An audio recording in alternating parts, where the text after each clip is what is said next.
dalam kegiatan pembelajaran bersama dengan Ibu Romian Simatupang. Hari ini kita akan mempelajari tentang penyimpangan semu hukum Mendel. Nah, penyimpangan semu hukum Mendel ini meliputi persilangan-persilangan yang dikenal dengan atavisme, kriptomeri, epistasis hipotasis, komplementer, dan polimeri. Nah, ternyata anak-anak ya dalam penelitian-penelitian setelah Mendel, tidak semua yang namanya persilangan itu hasilnya persis sama seperti hukum Mendel. Pada dasarnya persilangan itu mengikuti prinsip Mendel tetapi menunjukkan hasil yang berbeda. Mari kita lihat pada kasus atavisme atau interaksi beberapa gen. Ini ditemukan persilangannya pada gen yang mengatur jengger ayam ya.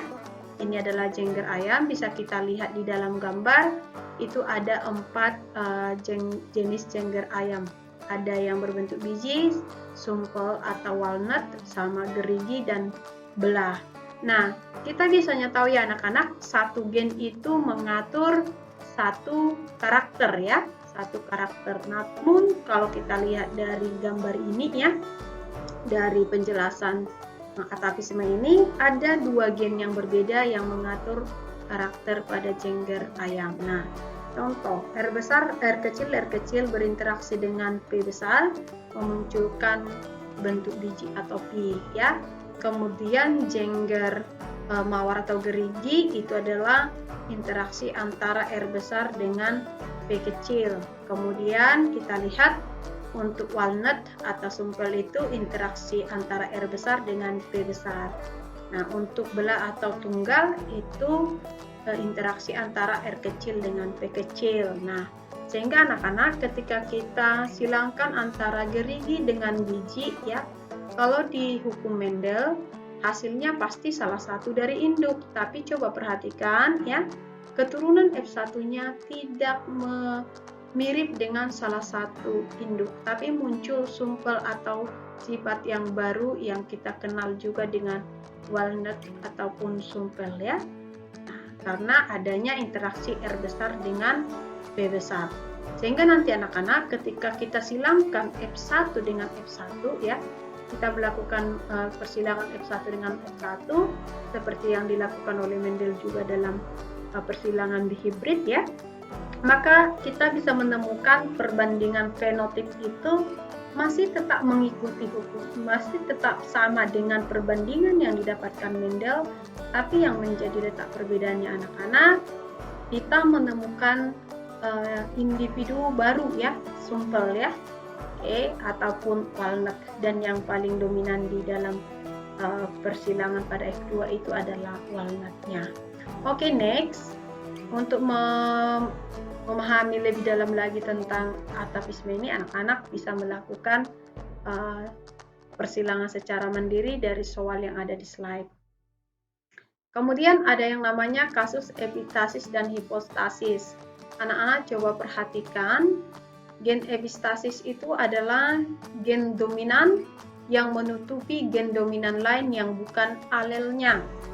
Biasanya ya anak-anak, kalau yang namanya gen dominan itu akan M besar contohnya akan menutupi M kecil. Tapi dalam hal ini dia M besar bisa menutupi misalnya gen lain yang bukan alelnya ya, contohnya gen T ya, yang menutupinya. Nah dalam hal ini bisa kita lihat kasus persilangannya pada warna sekam gandum. Nah, H itu gen H bersifat epistasis, dia menutupi gen K dominan yang mengatur sifat kuning ya. Nah, sedangkan resesinya H itu adalah H kecil putih, resesinya K besar itu adalah K kecil putih ya. Selama ada gen epistasis ini, maka nanti karakter yang muncul adalah hitam. Nah, coba kita perhatikan anak-anak. Ya, jadi H besar, K besar, ini sifat yang muncul sudah pasti adalah sifat H besar, karena tadi bersifat menutupi gen lain ya, yang bukan alelnya. Maka ini nanti akan memberikan warna hitam ya. Kemudian kalau kita perhatikan anak-anak, ini kita coret ya. Ini adalah H besar, ini ada kesalahannya. Nah, ini juga akan tetap hitam. Nah, sekarang kita lihat untuk kategori ketiga, ketika tidak ada H besar, tapi ada K besar, baru sifat K besar itu muncul ya, karena tidak ada lagi penutupnya. Maka kelihatanlah karakter kuning. Nah, untuk semua resesif itu akan memunculkan warna putih.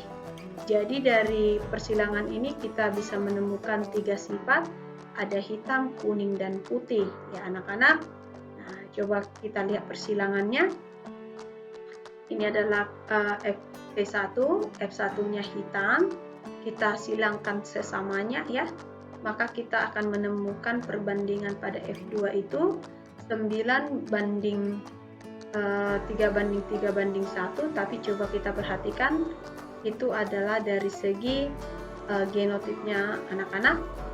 Dari segi fenotipnya perbandingannya adalah 12 banding 3 banding 1. Ini warna hitam ya, mendominasi, yang 3 kuning, sedangkan yang 1 adalah putih.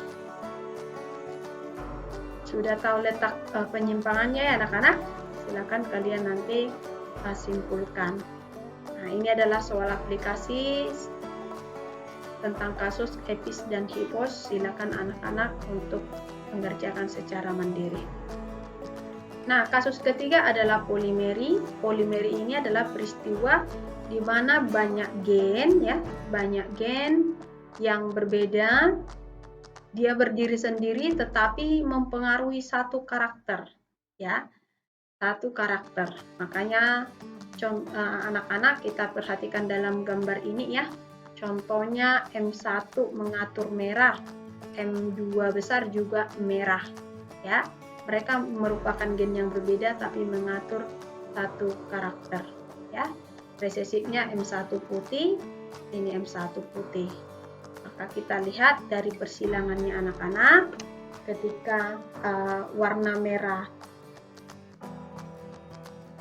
homozigot disilangkan dengan yang putih homozigot, kita akan menemukan F1 ya. Kita buat dulu anak-anak, M1, M1, M2, M2 ya. Yang galur murni kita mengikuti seperti yang dilakukan oleh Mendel ya. Maka kita akan menemukan F1-nya, kita buat dulu gametnya ya anak-anak ya. Gametnya M1, M2, dari sini M1, M2. Maka nanti F1-nya kita temukan genotipnya adalah M1 besar, M1 kecil, M2 besar, M2 kecil, disilangkan dengan sesamanya ya. Oke, maka anak-anak coba kita lihat karakter yang muncul itu hanyalah merah dan putih ya. Dengan perbandingannya berapa? Kita coba cek anak-anak. Perbandingan yang didapatkan itu adalah perbandingan fenotip 15 banding 1. Next, ini adalah kasus keempat yang disebut namanya dengan kriptomeri. Ini adalah kasus di mana peristiwa di mana gen dominan yang karakternya akan muncul jika bersama-sama dengan gen dominan lainnya. Jadi sifat gen dominan itu baru muncul kalau bersama dengan gen dominan lainnya. Kalau mereka tidak bersama, maka karakternya akan tersembunyi atau disebut kriptos. Nah, anak-anak bisa melihat kasusnya pada persilangan warna bunga Linaria marocana.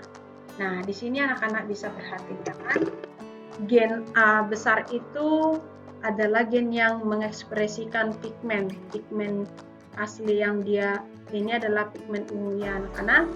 Nah, kemudian A kecil itu resesifnya tidak ada pigmen. Gen ini membuat tumbuhan tidak menghasilkan pigmen. Kemudian B besar itu adalah gen yang mengatur sifat sitoplasma menjadi basa. B kecil yaitu gen yang mengatur sitoplasma bersifat asam. Itu tidak bersama dengan B besar, dia malah bergabung dengan B kecil ya. Maka nanti pigmen yang muncul itu adalah warna merah, bukan warna yang sebenarnya ya anak-anak ya. Kemudian untuk karakter putih, selama tidak ada pigmen maka semuanya akan putih ya. Aturannya seperti berikut ya anak-anak. Nah, kalau kita melakukan persilangan dari tumbuhan ungu yang bersifat homozigot, berarti ungu homozigot itu anak-anak A besar, B besar, B besar, dengan yang putih, yang murni ya, maka kita akan menemukan F1-nya A besar, A kecil, B besar, B kecil, disilangkan dengan sesamanya ya anak-anak ya. Maka kita nanti akan menemukan perbandingan F2-nya itu akan muncul 3 karakter, ungu berbanding merah, kemudian berbanding putih. Nah, berapa perbandingan yang didapatkan? Perbandingannya anak-anak adalah 12 banding 3 banding 1. Kemudian yang terakhir ini adalah gen-gen komplementer. Penyimpangan ini terjadi karena adanya interaksi gen yang saling melengkapi. Artinya mereka harus bersama-sama baru muncul karakter itu ya. Memunculkan karakter. Kalau nggak bersama nggak akan muncul karakter yang diatur. Nah, contohnya ini anak-anak, ada gen P besar yang mengekspresikan pigmen. Nah, kemudian resesifnya P kecil tidak ada pigmen. Kemudian ada gen I, enzim pengaktif. Jadi ini ibarat syarat ya, agar pigmennya muncul tentunya harus ada pengaktifnya.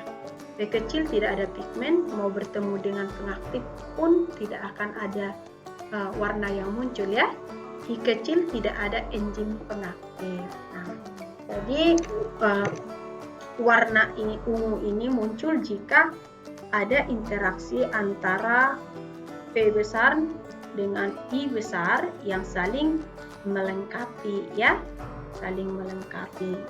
Sedangkan putih, kalau misalnya P besar tapi I-nya tidak besar, otomatis tidak memunculkan warna ungu, tapi justru memunculkan warna putih. Nah, sekarang kita lihat anak-anak persilangannya. Ketika karakter ungu yang bersifat galur murni, yaitu P besar, P besar, I besar, I besar, disilangkan dengan yang bergat putih galur murni, P kecil, P kecil, I kecil, I kecil, kita bisa menemukan P1-nya itu adalah P besar,